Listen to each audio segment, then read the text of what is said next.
Psalm 91 is the psalm of the moment, so forgive me for quoting it where you'll have heard it quoted many times.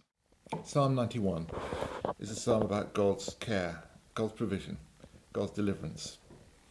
And it's very, very topical for a time of national crisis, particularly around illness and plague. It talks about he will save you from the deadly pestilence. You'll not fear the terror of night, nor the arrow that flies by day, nor the pestilence that stalks in the darkness, nor the plague that destroys at midday. It's all about God's ability to save and protect those he loves.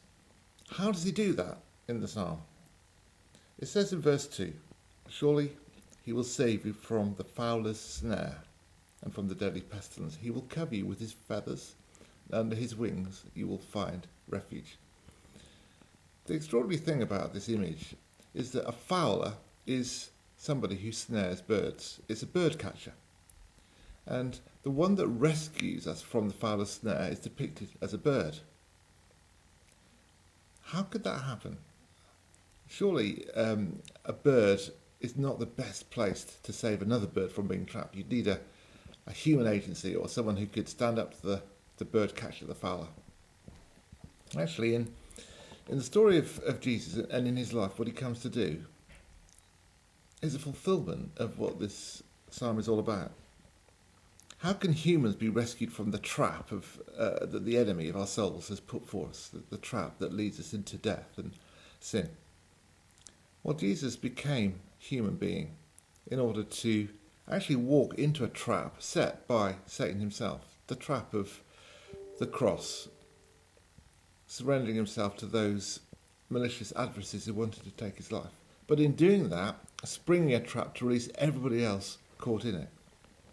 And Jesus, for us, is the one who frees us from the fowler's snare. And Jesus uses himself, actually, imagery about a bird. When he's looking at the city of Jerusalem, which is in great peril, Jesus can see the destruction that's about to come upon that city. He says, "O Jerusalem, how I've longed to gather you as a hen gathers its chicks under its wings, but you were not willing." God is willing to rescue us and to defend us.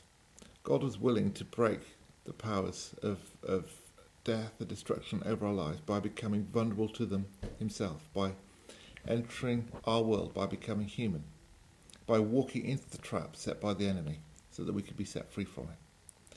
And as we confront times of difficulty, of national and international disaster, of plague and trouble, we have a God who's not far from us in our troubles, who hasn't sent these troubles to judge us or to curse us, but comes to be with us in our troubles. And in many ways, those dedicated people who are working now to help the most vulnerable and save lives are doing that because they are agents of the living God, agents of the one who cares and wants to bless. So I want to read to you a canticle from the Celtic Daily Prayer Evening Office, which picks up this theme of the wings of God that we could shelter under. It goes like this. In the shadow of your wings, I will sing your praises, O Lord. The Lord is my light, my salvation. Whom shall I fear? The Lord is the refuge of my life. Of whom shall I be afraid? In the shadow of your wings, I will sing your praises, O Lord.